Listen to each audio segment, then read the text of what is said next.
Bonjour, bienvenue sur Mon Financier pour faire un point à la mi-séance. Après avoir rallié de nouveaux pics annuels la veille, les marchés européens restent plutôt bien orientés à la mi-séance, mais la tendance manque quand même un petit peu de carburant pour rallier de nouveaux points hauts. Le CAC lui grappille 0,1%, on est autour des 4593 points, donc à quelques encablures désormais du seuil symbolique des 4600 points. Ailleurs, même tendance, à Francfort, le DAX grappille 0,12%, on est au-dessus des 10 000 points. L'Eurostoxx avance également de 0,14%, alors que Londres, à l'inverse, cède 0,5%. Du côté des valeurs maintenant, eh bien c'est Gemalto qui signe la plus forte hausse sur le CAC, alors que China Telecom a choisi le français pour le lancement commercial de ses services de paiement mobile sans contact. À l'inverse, Lanterne Rouge, Orange qui signe la plus forte baisse, alors que selon les Échos, eh bien, le groupe n'a pas trouvé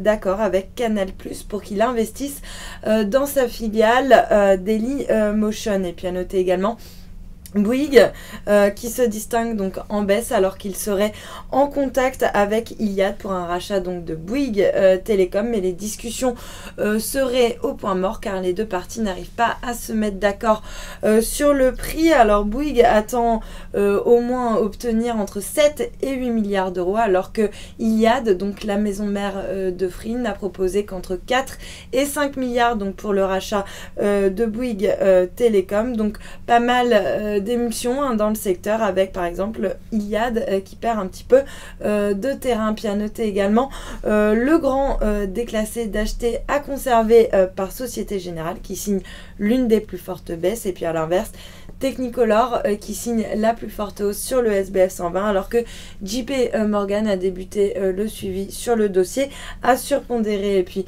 toujours sur le SBF 120, Target qui subit des prises de bénéfices appuyées à l'approche des 30 euros. Et puis sur le marché d'échange, pas mal de mouvements, un euro qui s'inscrit en nette baisse face à l'ensemble des devises, et notamment face au dollar. On est largement sous le seuil des 1,36 à 1,3544, même tendance contre le yen, puisqu'il cède à peu près 0,5% autour des 138,63 yens. Et puis du côté du dollar yen, et pas vraiment de mouvement. Le billet vert qui s'inscrit vraiment en légère baisse de 0,14% autour des 102,36 yens. Et puis pour terminer, l'once d'or qui continue d'évoluer autour de l'équilibre, autour des 1253 $ l'once. Voilà pour la mi-séance, restez avec nous, très bonne journée.